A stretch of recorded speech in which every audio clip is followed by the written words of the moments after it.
Buenos días, buenos días, buenos días.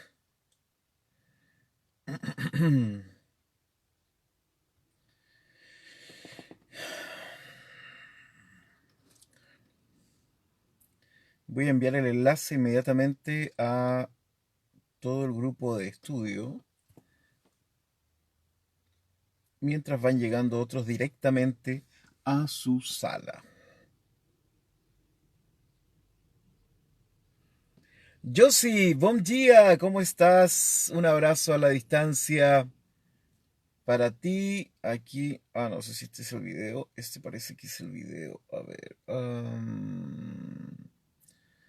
ah, ah, ah. Hoy día viernes. ¿Cómo estás, Gregoria? Buenas tardes y feliz fin de semana también para ti. Aquí estamos. Pa, pa, pa, pa, pa. Para, pa, pa. Turururutun. Tara, tararam. Ya, vamos a enviar el enlace entonces. Aquí el enlace. Ahí está. Y les va a llegar a su WhatsApp ahora mismo. ¡Turing! Va a sonar. Y se fue. Y se fue.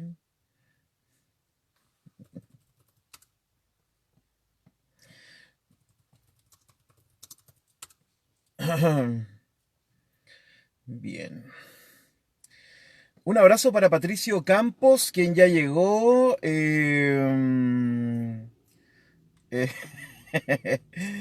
Eh, Patricio Campos ya llegó. Buen viernes. Es bueno el día viernes, ¿no? Nos gusta el día viernes. Yo sin ella dice, y Luke, un abrazo para ti, Luke, por supuesto. Un abrazo gigantesco para ti a la distancia. Samuel dice, buena tarde, amic, ratatatata. Ese ratata significa la versículo trayeta, ¿no? Que algunos quedaron, les gustó mucho el concepto. Cristina Liv, buenos días. Ahora puedes chatear a placer y colocar tus opiniones aquí también. Lili Díaz, buen día, buen día, buen día, bienvenida. Arrancamos en 2 minutos. Ahí anda mi gatito, Otto, mi gato. El gato perro le decimos porque cuando salen los niños a jugar, él los sale a cuidar a la plaza. Se queda sentado mirándolos. Es un guardián. Yo creo que este debería haber sido perro, no gato. Bien, abran su Biblia mientras tanto en Eclesiastés capítulo 7. Hoy día arrancamos con el versículo 19. Hoy día vamos a intentar hacer algo loco, ¿no? No, no tan loco. Vamos a tratar de avanzar con 4 versículos porque resulta que los últimos dos están unidos, son uno, ¿no? Entonces vamos a tratar de arrancar con eso, de terminar la idea, digamos. Respecto de esos 2 versículos. Buen día, querida Ruth. Buenos días, buenos días. Oye, entre paréntesis, miren. Pero es que lo voy a hacer después eso, porque quiero que hayan llegado más estudiantes. Richard López, buenos días. Hoy es viernes. Hoy es viernes. Léase con tono de melodía. Tengan un lindo fin de semana. Además, en Chile estamos muy contentos porque septiembre es el mes de la patria. Y ustedes sabrán que en sus respectivos países los meses de la patria se celebran bien celebrados. Entonces, bueno, ahora va a ser un poco no tan bien celebrado por el tema de la pandemia y todo eso, pero lo vamos a celebrar igual. Además que septiembre es primaveral, miren, ya tenemos un día azulito, hoy día, ¿no? Lindo, lindo, lindo. Así que y además es viernes, ¿no? Se viene un buen fin de semana. Yo ahora termino la clase y me voy a ir al templo porque tengo que grabar el sermón del fin de semana y tengo que grabar otras cosas. Ahí les puedo mandar una foto, ¿no? Del templo para que lo conozcan por dentro. Es muy lindo el templo de la iglesia luterana de acá de Valdivia. Quizás es el más lindo de todos los que hay en Chile, ¿no? Tengo que decirlo, ¿no? ¿A quién más voy saludando? Lucas, ¿cómo estás, hermano? Acá estamos con Julián y Eliana. Un abrazo para Julián y Eliana a la distancia. Julio Atenas, ¿cómo estuvo el cumpleaños, hermano? ¿Estuvo bueno? ¿Estuvo digno? Beto Blest, bendiciones, querido Beto. Un abrazo también para ti, querido amigo. Celeste, buen día. Acá estamos con, con Pancho, preparados para estudiar. Muy bien. Oye, cada uno con sus compañeros ahí de trabajo, listos para estudiar. Muy bien. Emi Gebauer, buen día. Ella es una de las matriarcas de este curso, ¿ah? Emi Gebauer, Cristina Liv, Hela Ludwig, son como las matriarcas de este curso. Ellas son las originales, ¿no? De acá de Valdivia, de la comunidad luterana. Pucha, nos falta la Lilian, ¿cierto? La Úrsula se conecta en las tardes, puede ver, porque la mañana tiene clases, etcétera. Pero ellas son las matriarcas, ¿no? De la clase. Muy buenos días, Alfonso. 9 de la mañana con 5 minutos. Vamos a comenzar entonces ipso factamente, porque hoy día hay mucho paño que cortar, hay mucho hueso que roer, muchos kilómetros que caminar, muchos pasteles que comer, muchos cúgenes que comer, muchos litros de cerveza que regalar, ojo, no iba a decir tomar, sobre todo después de la clase de ayer, ¿no? Bueno, bienvenidas y bienvenidos a esta clase que nos debe ser como la número 66, 67 de Eclesiastés. Vamos a llegar a las 100 clases, se los digo al tiro, ¿ah? 100 clases del libro de Kohelet, igual es harto. Ok, me salió algo aquí en la boca el otro día, por eso me paso tanto la lengua. Excelente cumpleaños, dice Julio Atenas. Qué bueno, hermano, perdón, ayer se me fue totalmente. Mándame un correo después, o déjame tu correo, déjame tu mail, y te voy a regalar un NUAG en PDF, si no puedo pagar el envío. ¿Ah? Te voy a regalar un NUAG para que tengas de regalo y tengas tu devocional. Aunque le llamen el devocional liberal, no es liberal. Entonces te lo voy a regalar, ¿ya? Entonces me dejas tu correo y yo te lo envío. Ok, versículo número 19. Deme un minuto. Quiero leer los tres versículos anteriores para entrar en onda. Ya, versículo número 17. Kohelet, perdón, Eclesiastés capítulo 7. Voy a leer el versículo 17 y 18. ¿No? No hagas mucho mal, ni seas insensato. ¿Por qué habrías de morir? ¿Por qué habrás de morir antes de tiempo? Bueno es que tomes esto y también de aquello no apartes tu mano, porque aquel a quien Dios teme saldrá bien en todo, ¿no? Esos son los versículos anteriores. Recuerden que todo el capítulo 7 de Kohelet es un capítulo proverbial, ¿no? Es un capítulo completo de proverbios, ¿no? Proverbios para la vida, proverbios para vivir mejor. Yo hace poco, no recuerdo con quién hablé, fíjense, no me acuerdo muy bien, pero una persona me dijo que todos los días leía un proverbio con sus hijos. Lo encontré tan buena idea, tan buena, tan buena idea, ¿no? Todos los días leer un proverbio del libro de los proverbios, ¿no? Entonces, porque los proverbios nos permiten, es la oda al sentido común, como dicen algunos, el menos común de los sentidos, ¿no? Porque el proverbio está basado en uno de los verbos que más se repite en el libro de Kohelet, ¿no? Entonces, el, el proverbio es el resultado de mirar el mundo, pero de mirarlo escudriñadamente, de ese mirar el mirar de Leonó, ¿no? Más allá de lo evidente, ¿no? Y por eso surgen los proverbios, ¿no? Si el río suena es porque piedras trae, etcétera. Todos los proverbios tienen que ver con una capacidad de mirar lo que está ocurriendo y darse cuenta de, ¿no? Entonces, esto es tremendamente importante, no solo para la vida, ¿no? Porque usualmente las personas se quedan con la primera impresión. Y eso es el peor de los errores. Por eso, abanderarse por alguna causa que salga en redes sociales es el peor negocio, digamos. Porque las redes sociales lo único que nos muestran son las primeras impresiones, ¿no? Es la primera fotografía, es el primer cuadro, es un pixel de todo el mosaico, etcétera. Entonces, crearse una impresión o crearse una idea de una primera impresión es un error, ¿no? Entonces, por eso los sabios dicen, no, pero espérate, detrás de esto hay otra cosa, ¿no? Detrás de esto nosotros tenemos que mirar qué es lo que ocurre. De hecho, vamos a ver hoy día algo de eso también. Bueno, ¿qué dice el versículo 19 en la Reina Valera? Fíjense qué sabiduría. La sabiduría fortalece al sabio más que 10 poderosos que hayan en una ciudad. Ya, pero necesito ponerle stop a eso. El mirar de Leo, no. Exacto, más allá de lo evidente. Eso es sabiduría, ¿no? Sabiduría en anime. Ya, pero antes de partir con el versículo 19, perdón, necesito colocar una nota a pie de página respecto a algo que hablamos ayer. Miren que ayer tuve conversaciones súper interesantes respecto al famoso tema que traté de los límites hermenéuticos, ¿no? No sé si se acuerdan. Esta es mi semana conservadora, ¿no? Entonces, ayer hablé mucho sobre el tema de los límites hermenéuticos. ¿Y en qué consisten los límites hermenéuticos? Es que yo, como intérprete de la Biblia, debo saber dónde está el límite del texto y dónde comienza mi propia proyección hermenéutica. Eso es súper importante, ¿cierto? Entonces yo le dije, ahora, esto no lo hace nadie, digamos. O sea, ningún predicador va a decir, mira, la Biblia en realidad llega hasta aquí, todo lo que viene de aquí para adelante es cosecha mía, ¿no? Eso no lo dice nadie. Ningún predicador de la prosperidad, por ejemplo, ningún predicador de la prosperidad va a decir, miren, en realidad la Biblia no dice que uno tiene que ser rico, ¿no? Pero ya, vamos a llegar hasta aquí. Todo lo que viene después, eso es cosecha mía. Eso no lo dice nadie.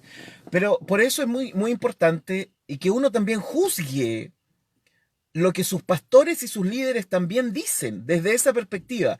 Juzgar críticamente quiere decir que yo sepa dónde se acabó el límite del texto y dónde comenzó la interpretación demasiado personal. Evidentemente el texto no tiene una interpretación, ¿no? El texto es polisemántico, ¿no? Tiene muchísimos significados y polihermenéutico, tiene muchas interpretaciones, pero tampoco son todas las interpretaciones del mundo, ¿no? Eh, entonces, eso es sumamente importante. Cuando yo estoy escuchando un sermón, cuando yo estoy escuchando una predicación, de quien sea, debo saber dónde está mi límite hermenéutico o dónde está el límite del que está exponiendo. ¿Ya? Entonces yo digo, ok, esto llegó hasta acá nomás, ¿no? Entonces está bien. Por ejemplo, hace años atrás surgió un libro que se llamaba ¿Fue Jehová un cosmonauta? Seguramente los que tienen más de 40 se acordarán, ¿no? Libro famoso, famoso, famoso. Casi como los caballos de Troya, ¿no? ¿Fue Jehová un cosmonauta? Perfecto, uno puede decir, ya, bien. Entonces, el autor hacía un análisis de diferentes textos, muchos de ellos de Ezequiel 1, ¿no? En donde él llegaba a la conclusión de que al parecer Jehová era un extraterrestre que venía en naves espaciales. Uno lo escucha, lo lee, entretenido, ¿cierto?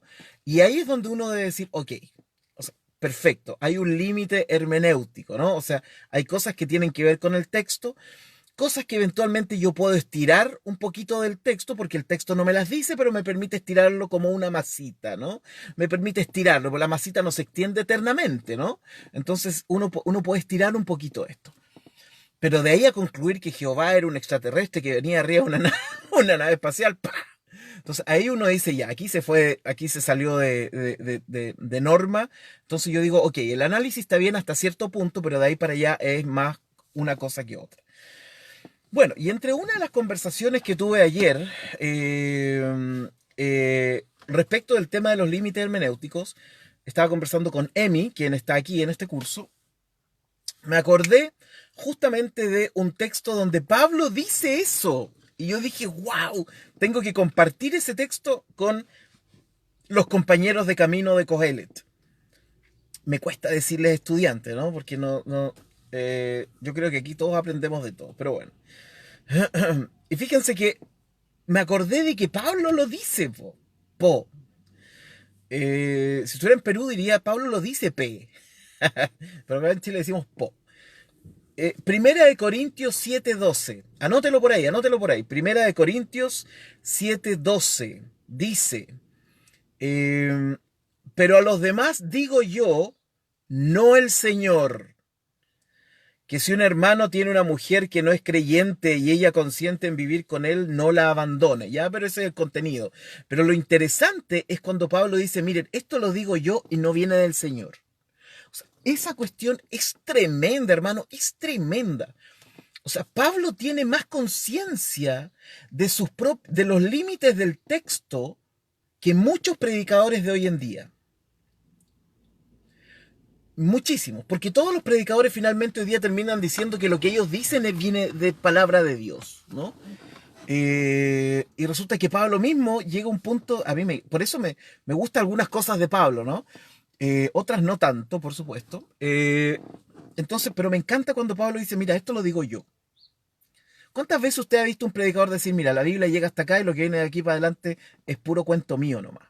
Nunca, seguramente, ¿no? Porque nosotros tenemos esta idea de que todo lo que nosotros interpretamos viene directamente del texto. Y no es así. No es así. Uno debe dar cuenta de su propio límite hermenéutico, su propio límite interpretativo, hasta dónde está el texto, ¿no? Es como si el texto fuera la tierra plana, ¿no? Debemos ser terraplanistas del texto bíblico, es decir, saber dónde está el borde y dónde nos caemos al vacío por la eternidad. Y uno debe saber qué significa eso, ¿no? Entonces, ahora, usualmente los predicadores no dicen eso, ¿no? O no decimos eso, ¿no? Pero me parece que es un acto de honestidad sumamente interesante. Esto tiene que ver con nuestras posiciones políticas.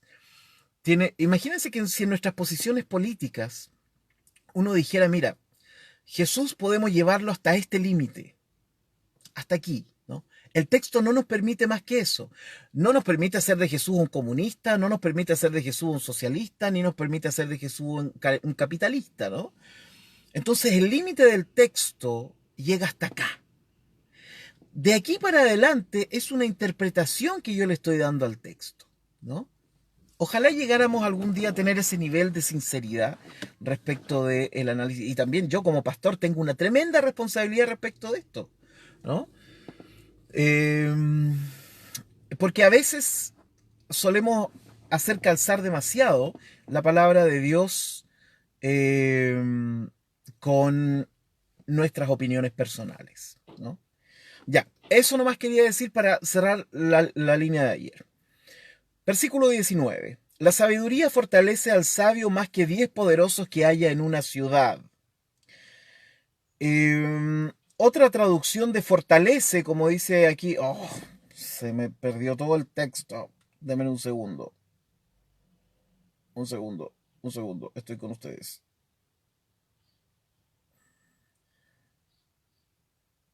Por aquí está, por aquí está, por aquí está. Ya. No. Mal. El otro.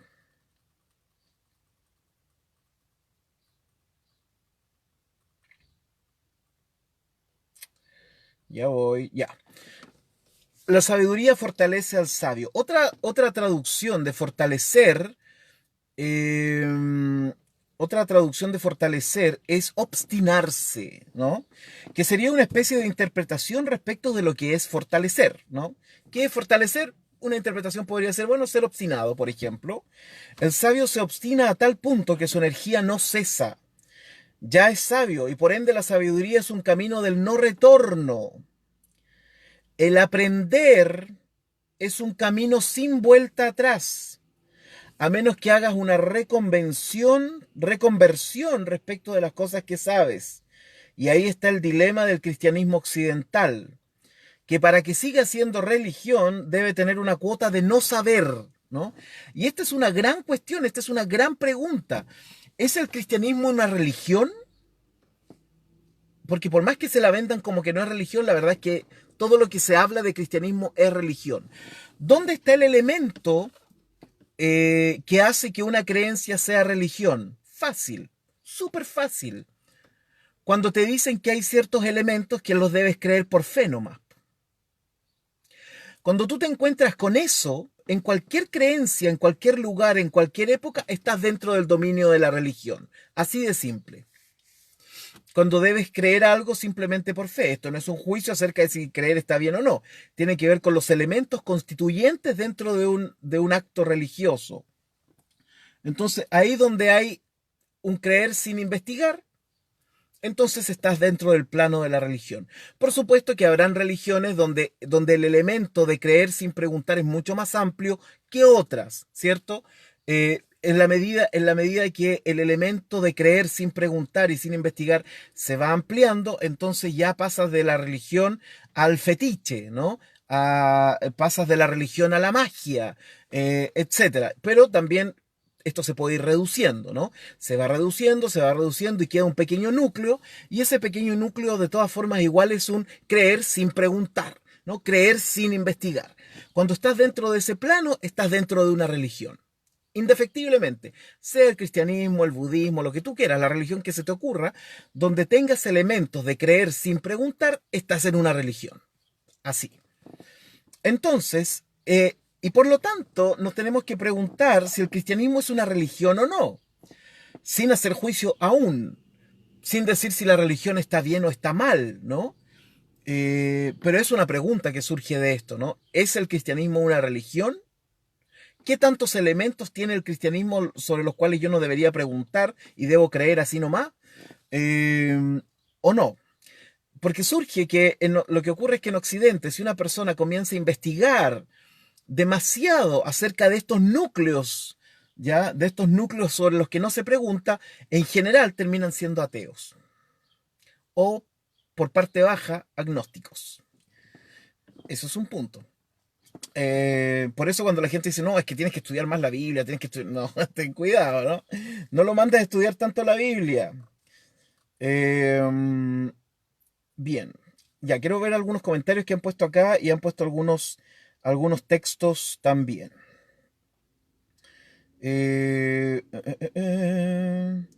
Yosineya, la sabiduría puede hacer más por una persona de lo que 10 alcaldes juntos pueden hacer por una ciudad. Me encantó la palabra alcaldes.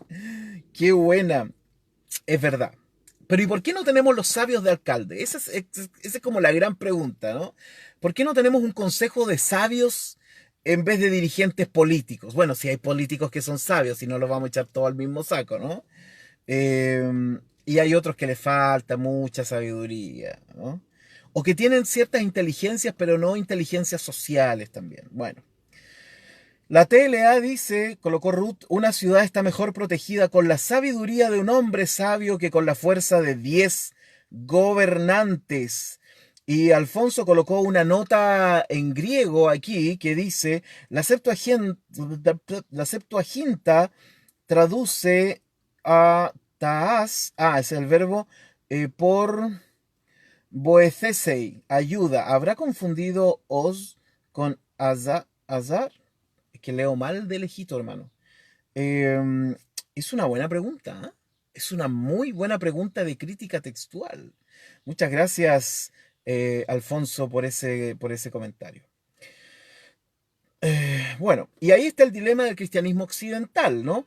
Que para que siga siendo religión debe tener una cuota de no saber, sino solo creer. Porque el camino del conocimiento puro, investigativo, no temeroso y arriesgado suele ser, como yo les decía, el agnosticismo o el ateísmo. Bueno, también ahí radica el peligro de obstinarse, porque obstinarse con el conocimiento te puede llevar a la tiranía igualmente. Además, otra raíz de poderoso tiene que ver justamente con la palabra tirano, ¿no? O con alguien que llega a tener el poder. O sea, la sabiduría como acto reflexivo del ver, como nos ha enseñado Kohelet, se resiste a la tiranía. La sabiduría se resiste a la tiranía. No olvidemos que en este punto la sabiduría no es solo acumulación de información, la cual también, por supuesto, es muy relevante, sino que es el acto de mirar compasivamente.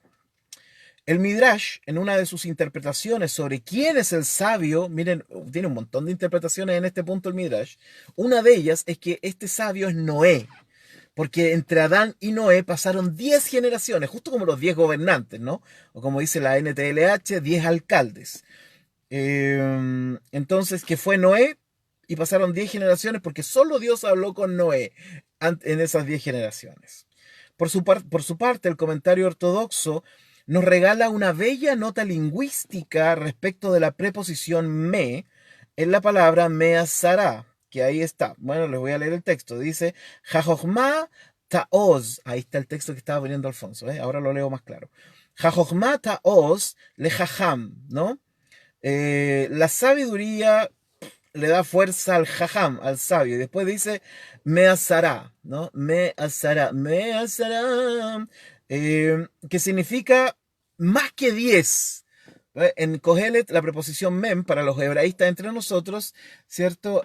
Implica o indica también el grado comparativo, ¿no? O el superlativo, mejor dicho, más que, ¿no? Pero resulta que la preposición mem también significa de, ¿no? Entonces el comentario ortodoxo juega un poco con esto y dice que en realidad la sabiduría le da fuerza al sabio como si viniera de 10 gobernantes, de 10, no más que 10, sino que de 10. Todas esas maravillas son posibles en el texto hebreo. No estudia en griego. eh, Fortaleza habla de este texto, ¿no? Ahora yo les tengo una pregunta. ¿En qué aspecto de tu vida te sientes o te consideran realmente fuerte? ¿En qué aspecto de tu vida tú consideras que tienes fortaleza o que eres fuerte? Estas preguntas van a ir en el libro igual, ¿eh? ¿En qué cosa? ¿En qué te consideran realmente poderoso, ¿no? Fuerte, que tienes fortaleza? ¿Dónde? ¿En qué aspecto de tu vida? ¿Es un aspecto de tu personalidad? ¿Es un aspecto de tus relaciones sociales? ¿Es un aspecto de tu poder intelectual? ¿Es un aspecto de tu sociabilización? ¿Es un aspecto de tu superación personal? ¿Es un aspecto desde la resiliencia? ¿Es un aspecto de tu psicología? ¿En qué aspecto de la vida tú te consideras fuerte y otros te consideran potente también? Es una gran pregunta, creo yo, ¿no? Bueno, versículo número 20, y aquí hay una cosa impresionante. Ciertamente no hay hombre justo en la tierra que haga el bien y nunca peque. Literalmente yo traduje así, porque un ser humano no hay justo en la tierra. Esto es muy literal, bueno, por eso dice literalmente, ¿no? Porque un ser humano no hay justo en la tierra que haga lo bueno y no erre. Este versículo debemos tenerlo en cuenta cuando hicimos el comentario de los límites hermenéuticos, ¿no? Incluso por más bien que queramos hacer, o sea, puede que con nuestra interpretación queramos hacer un gran bien, pero no hay un justo y todos erran. Eso significa que yo debo partir de la base de que mi interpretación bíblica, por más liberadora que yo crea que sea, también le está errando en algo. Y eso es súper, súper importante para todo hermeneuta, ¿no? Para todo intérprete de la Biblia. Todos quienes vamos por la vida creyendo que vamos liberando personas, porque esta cuestión, en algún sentido, fíjense que hoy día el cristianismo, hay un cristianismo que surge que es como el cristianismo de Neo, de Matrix, ¿no? Hoy día el cristianismo, en vez de estar de alguna forma liberando a la sociedad de sus esclavitudes, lo que ha ocurrido ahora es que hay una especie de cristianismo que libera a otros cristianos. Es como que los desconecta, ¿no? Ustedes vieron la película Matrix, ¿no? Como que los trae de vuelta a la realidad. Entonces, pero en estos actos liberacionistas uno no debe olvidar este texto. Ciertamente no hay un hombre justo en la tierra que haga el bien y nunca erre. O sea, nuestra interpretación bíblica también corre el riesgo de errarle a la cuestión. NTLH, no hay nadie en el mundo que siempre haga lo correcto y nunca cometa errores. Eddie colocó en que me gusta leer y estudiar más de la disciplina, clase o enseñanzas en diferentes idiomas. Esa es tu fortaleza, ¿bien? Ahora, ojo, Eso es súper interesante porque esto es el reflejo de tu fortaleza, no es la fortaleza en sí. Ahí hay que ir un poco más atrás, ¿no? Porque esto es el reflejo, la externalización de la fortaleza. La fortaleza está internalizada. Gracias, Eddie, por participar. Entonces, por más que queramos hacer el bien con nuestras interpretaciones bíblicas, siempre habrá una buena dosis en ellas, escuche bien, siempre habrá una buena dosis de egoísmo, necesidad de atención, necesidad de riqueza, de ovación, de felicitación, de palmoteo en la espalda, etcétera. O sea, siempre en nuestras interpretaciones que pretenden liberar a otros, también buscamos eso. Nunca nuestra interpretación, por más pía que sea, será realmente pura. Siempre tendrá una dosis de suciedad narcisa. Fíjense, lo que nos invita este texto es a tener dos conciencias, o conciencia de dos cosas. Conciencia del límite hermenéutico y conciencia de que, por más liberadora que sea mi interpretación, o que yo crea que lo es, también tiene suciedad narcisa. Siempre. Por eso debemos mantenernos ahí tranquilito, tranquilito, ¿no? Porque si no nos podemos creer el cuento de que somos realmente liberadores y no nos vamos a fijar en que dañamos también a otros. Entonces, siempre que estoy interpretando, debo hacerme tres preguntas. Primero, ¿a quién estoy intentando liberar con esta interpretación bíblica? Y además, ¿es necesario que esa persona sea liberada? ¿No? ¿Necesita hacerlo o está súper bien como está viviendo? Es una pregunta, ¿no? ¿A quién estoy intentando liberar con mi interpretación bíblica? Segunda pregunta, ¿a quién de pasada estoy dañando con esa interpretación bíblica? Claro, porque de pasada libero a uno y daño a otro. ¿Sí? Esto es como la escalera de Jacob. Los ángeles suben y bajan. No hay ningún ángel que se quede mirando el paisaje. Los ángeles suben o bajan. O avanzas o retrocedes. Haces bien a uno y de pasada le puedes hacer mal a otro. Eso también ocurre, ¿no?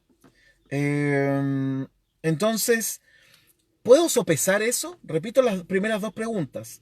¿A quién estoy intentando liberar con mi interpretación bíblica? Y segundo, ¿a quién estoy de pasada dañando con mi interpretación bíblica? Y tercero, ¿qué razones me invitan a seguir interpretando de esa forma? Difíciles preguntas, ¿no? Sobre todo para los pastores, para los líderes, para los intérpretes de las escrituras. Porque esta dinámica tripartita siempre estará presente en nuestra interpretación. La hermenéutica nunca se hace en el vacío, siempre involucra personas. Bueno, la frase final de este versículo que dice que haga el bien y que nunca peque, se puede entender también de la siguiente forma, o lo puedo interpretar o lo puedo traducir de la siguiente forma: que siempre tenga propósito y nunca erre a los mismos, ¿no? Propósito y errar, ¿ya? En vez de hacer el bien y nunca pecar, yo lo cambié por tener propósito y errar, ¿no? O no errar, como sea, ¿no? O nunca errar, ya no sé. Porque propósito es otra traducción de bien y errar es otra traducción de pecar. Son dos acepciones también, ¿no? De bien y pecar. Y sin embargo puede cambiar por completo el sentido del texto. Ahora, respecto de la palabra errar y su relación con pecar, Jueces 20:16 dice lo siguiente: de toda aquella gente había 700 hombres escogidos que eran zurdos, todos los cuales tiraban una piedra con la honda a un cabello y no erraban. Esa palabra, no erraban, es la misma palabra que se usa acá para decir no pecar. Es lo mismo, ¿ya? De ahí entonces que entendemos que en realidad pecado significa errarle a la cuestión, ¿no? Así que ahí está. Ya, sigamos. Versículo número 21. Vamos a tratar de ser eficientes hoy día. Esto está bueno. Esto sí está bueno. Tampoco apliques tu corazón a todas las cosas que se hablan para que no oigas a tu siervo cuando dice mal de ti. Literalmente dice, o sea, literalmente yo traduje esto así. Ojo, de todas las cosas que se dicen, no pongas tu corazón para que así no escuches a tu siervo cuando te desprecie. Esto es sabiduría para la vida, ¿no? Sabiduría para el día a día, ¿ya? En chileno tendríamos que decir, no seamos tan graves. En palabras de Jesús, no te fijes en la paja en el ojo ajeno, sino revisa la viga de ferrocarril que tienes en el tuyo. O sea, así como te sientes mal por lo que otros hablan de ti, no olvides que tú mismo hablas así de otros, ¿ya? Eh, ¿A qué tipo de personas complica más esta frase? A quienes todo lo hacen personal, por un lado, ¿cierto? Que hay personas que para ellos todo es personal. Y por otro lado, aquellos que siempre creen que hacen las cosas bien. ¿Ustedes se han fijado que hay gente que siempre cree que lo hace súper bien? Bueno, a ese tipo de personas, este tipo de frases les complica muchísimo, ¿no? Personas que tienen cero capacidad de autocrítica. Sin ella colocó el versículo 21, dice, no escuche todo lo que dicen los demás, ya que puede escuchar a su empleado hablar mal de usted. Exacto. Si nosotros prestáramos atención a todas las cosas que se dicen de nosotros, sería un caos. No debemos olvidar que los demás solo tienen un fragmento de ti. Ustedes tienen un fragmento de mí y yo solo tengo sus palabras. A muchos de ustedes no los conozco, ¿no? Pero lo que tenemos son fragmentos del otro.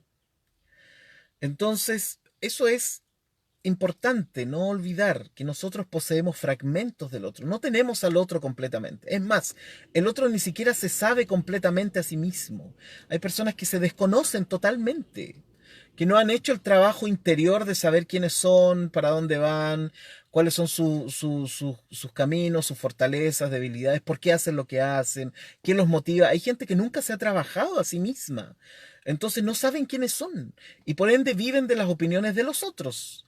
Y eso es un problema, ¿no? Porque finalmente no sabes quién eres y no te puedes valorar a ti mismo por eso. Versículo número 22. Alfonso dice, en otras palabras, no tomes Facebook tan en serio. Oh, hermano, es un palo también para mí. Yo cuántas veces me agarré en Facebook por cosas que después digo, ¿y para qué? Ah, qué terrible. Bueno, versículo número 22. Vamos a ser muy eficientes hoy día. Ah, y les decía que el 21 y 22 tienen que ir juntos porque dicen lo mismo, ¿no? O sea, dicen. ¿Y cómo dicen? Los voy a leer juntitos los dos. 21 y 22. Tampoco apliques tu corazón a todas las cosas que se hablan para que no oigas a tu siervo cuando dice mal de ti. 22. Porque tu corazón sabe que tú también dijiste mal de otros muchas veces. Así es. Así nomás. Literalmente, porque en muchas ocasiones sabe tu corazón que también tú dijiste mal posteriormente, ¿no? Ahora, en esta palabra me quiero detener un poquito porque me parece que el texto hebreo aquí es interesante. Dice ajerim, ¿no? Ajerim, eso significa, mire, la Reina Valera dice, porque tu corazón sabe que tú también dijiste mal de otros muchas veces. Pero el texto hebreo tiene un matiz muy pequeñito, ¿no? Que dice que tú también dijiste malas cosas después de, ¿no? Entonces, esto se transforma como una especie de... Alguien tiene que cortar la cadena de la tensión, ¿no? En algún punto alguien tiene que cortar la cadena, que uno habla mal de ti, tú hablas mal de otro, que uno habla mal de ti, tú hablas mal del otro, etcétera. Entonces alguien tiene que cortar esa cadena. Por eso aquí dice después de, como que está diciendo, escuchas a alguien hablar mal de ti y tú después de eso hablas mal de él también, o de ella, como sea. Y finalmente esto se puede transformar en un círculo no virtuoso, ¿no? Relación a eso. Y la cadena se corta de dos formas, con el quiebre y con la sabiduría, ¿no? ¿Y cuál es esta? Es darte cuenta que tú también cometes las mismas faltas que el otro contra ti. Eso no apaciguará al otro, pero sí a ti mismo. Lucas dice, a ver, déjame ver si pincho aquí. Ahí está. Emir, a mí también en este tiempo. ¡Ah! Justo, justo se corrió el aviso, ya lo voy a leer acá. Emir, a mí también. A mí en este tiempo me dan ganas de compartir cosas distintas y me abstengo de eso porque posiblemente puedo hacer daño. Más cuando quiero escribir artículos en las redes sociales. ¿Cómo podemos medir eso? ¿Hay una regla para cuidar al otro de lo que yo diga? ¡Wow!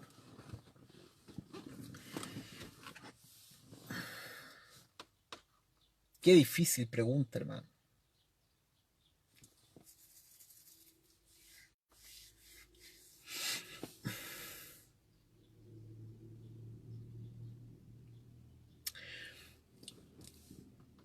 Está difícil.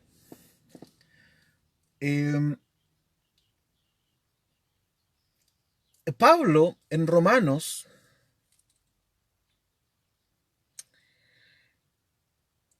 en una parte habla de los débiles en la fe y los fuertes en la fe. Y haciendo un parafraseo de lo que dice, es como que el fuerte en la fe puede medirse, darse cuenta que son las cosas importantes y por ende abstenerse. De hecho, lo dice Pablo en relación a la comida y los días de fiesta, ¿no? Y Pablo dice, miren, no peleen con los débiles en la fe, es decir, no peleen con aquellos que tienen una visión de la fe en donde la sacralidad está puesta en las cosas. Pablo mismo, que es un liberador, ¿cierto? Porque Pablo es un hombre que libera a sus judíos, ¿cierto? Del peso de la ley. Pero en algún punto él también dice, miren, acéptenlos igual con todas sus mañas. Esto es súper difícil, hermano, porque uno dice, ¿dónde está el punto? ¿No? Por ejemplo, yo mismo me siento acá y digo cosas que seguramente a algunas personas les van a causar problemas, ¿no? Y yo tengo que hacerme justamente esa pregunta constantemente. Y de hecho me la he hecho. Varias veces he estado en mi casa y digo, ¿y por qué sigo haciendo esto? Porque la verdad es que yo no me puedo sentar a estudiar sin no deslizar una crítica, ¿no? Sin no hacer la comparación, sin no reírme un poquito del otro, ¿no? Sin ser ácido a veces con otro. Porque justamente necesito colocar el punto, pero esa es una justificación barata. Pero sí, necesito colocar el punto, ¿no? Entonces, a veces yo mismo me pregunto, ¿no? ¿Me las doy de qué? ¿Batman? El traje me quedaría bastante ajustado para empezar. Y me pregunto, ok, ¿cómo encuentras todo ese equilibrio, cierto? Porque hay cosas que yo necesito decir, pero en esas cosas que necesito decir hay otros que me llevo también, hay otros que arrastro con eso, ¿no? Es muy difícil. Yo no sabría cuál es la regla, querido hermano. Quizás para mí lo que me funciona es que también yo me siento identificado con los otros. A mí lo que me ha servido es que yo también vengo del mundo conservador y viví en el mundo conservador y fui muy conservador. Y de algún sentido les tengo cariño y los entiendo. Bueno, yo también soy conservador en algunos aspectos, ¿no? Entonces puedo empatizar con ellos y a veces tengo que medirme también, ¿no? Y decir, ok, esto no es necesario. No debo decir esto. Incluso en las clases aquí yo he dicho, ya, mejor esto no lo digo, ¿no? Porque hay cosas que no son necesarias. Por supuesto, dentro de esta enseñanza también hay mucho narcisismo de parte mío, ¿no? También me gusta que me sigan, también me gusta que le pongan like a mis publicaciones, también me gusta estar en esta especie de círculo, ¿cierto? Liberal, donde tú también eres, porque somos personas que buscamos espacios de reconocimiento y los pastores no estamos exentos de eso. Eh, Al contrario, de hecho muchos llegamos a ser pastores porque necesitamos una cuota extra de reconocimiento, ya sea por falencias que tuvimos de niños o por lo que sea. Entonces para mí el equilibrio tiene que ver también con empatizar con el otro. Hay cosas que siento que debo decir o que creo que tengo que decirlas. A veces lamento después haberlas dicho, me ha pasado. Otras veces he tenido que pedir perdón por haberlas dicho y por ahí va. No sé si hay no sé si hay una clave, querido Lucas. Es una gran pregunta, muy compleja, por supuesto. Quizás está en tu misma pregunta, está la respuesta. Tiene que ver con cuidar al otro, ¿no? Tiene que ver con cuidar al otro. Pero esto también tiene que ver con cómo se relacionan los otros con nosotros. ¿Te fijas? Em, por eso yo no puedo estar totalmente en un solo lado. Por eso yo a veces entre broma y en serio les digo, sí, soy súper liberal, pero la verdad es que soy muy conservador también, ¿no? Soy livedor. En algunas cosas, sobre todo lo que tiene que ver con el texto, a mí me gusta el respeto al texto bíblico, muchísimo. Y el estudio sesudo y concienzudo del texto bíblico me ha llevado a tener posiciones más progresistas. Pero por otro lado soy muy conservador y por lo tanto entiendo el mundo conservador y también me declaro conservador en algunos temas, ¿no? Yo no compro el pack completo, ¿ya? Eh, entonces, la verdad es que ni siquiera sé si eso es, ni siquiera sé, querido Lucas, si eso es una respuesta que sirva de algo. Es lo que a mí me pasa. Bueno, eh, entonces, déjenme ver qué cosas han ido escribiendo acá. Beto dice pelambre. Mario Herrera dice, yo creo que la intención del corazón pesa más. Yo hago cosas con mala intención que son mala intención de lastimar, pero terminaré lastimando sin querer queriendo. Eso es verdad. Andy Yossi dice, a lo la yerta nomás, sin culpa. Solo los que juran sobre su brazalete sabrán qué quiere decir este comentario, ¿no? Lili Díaz dice la delgada línea de la empatía. Así es. Y ahí estamos todos, ¿no? Preguntándonos justamente acerca de estas cosas. A veces siento que nos pesa mucho esta idea mesiánica y terminamos realmente creyéndonos Mesías, olvidando que en realidad hay solo un Mesías. Y ese Mesías no vino a tomar partido. Ese Mesías vino a decirnos, miren, vivan su vida, vívanla como ustedes puedan, como quieran, pero que su interpretación bíblica no se transforme en una esclavitud para otros. Esa para mí, por ejemplo, es como la línea que yo intento mantener, ¿no? No perfectamente, porque no lo hago perfectamente. Pero para mí esa es la línea, ¿no? Jesús es el que marca la ruta, ¿no? Jesús solo saltaba cuando alguien agarraba la Biblia y esclavizaba a otro con la Biblia en la mano. Yo me identifico muchísimo con eso, ¿no? Entonces, bueno, terminó interesante esta clase del día de hoy, creo yo, por lo menos para mí. Eh, y hasta aquí llegamos. Que tengan un lindo fin de semana, pásenlo bien. Gracias por comentar, gracias por colocar sus textos bíblicos, sus traducciones bíblicas, eh, eh, por su presencia, ¿no? En este curso y en esta clase, que espero que también a ustedes sea tan entretenida como lo está haciendo para mí. La próxima semana ya terminaremos, por ahí por el miércoles, creo yo, con el capítulo número 7 de Eclesiastés, para pasar rápidamente al capítulo 8 que trae una cantidad de cosas potentísimas, ¿no? Pero no nos adelantemos, nos quedan todavía 3 clases por lo menos de Kohelet, así que disfrutemos paso a paso como lo estamos haciendo en este estudio. De nada, querido Lucas, un abrazo también, que lo pasen súper bien, que sea un buen fin de semana. Vayan a sus iglesias virtuales, no lo olviden. Si no tienen dónde ir, el domingo a las 11 yo transmito el servicio dominical de la iglesia luterana de acá de Valdivia, así que están todos y todas invitados. Bueno, varios de aquí vienen también y comparten con nosotros ese servicio. Ya, les mando un abrazo, pásenlo. Celeste Soledad. Bueno, gracias. Necesito muchos likes en mi vida.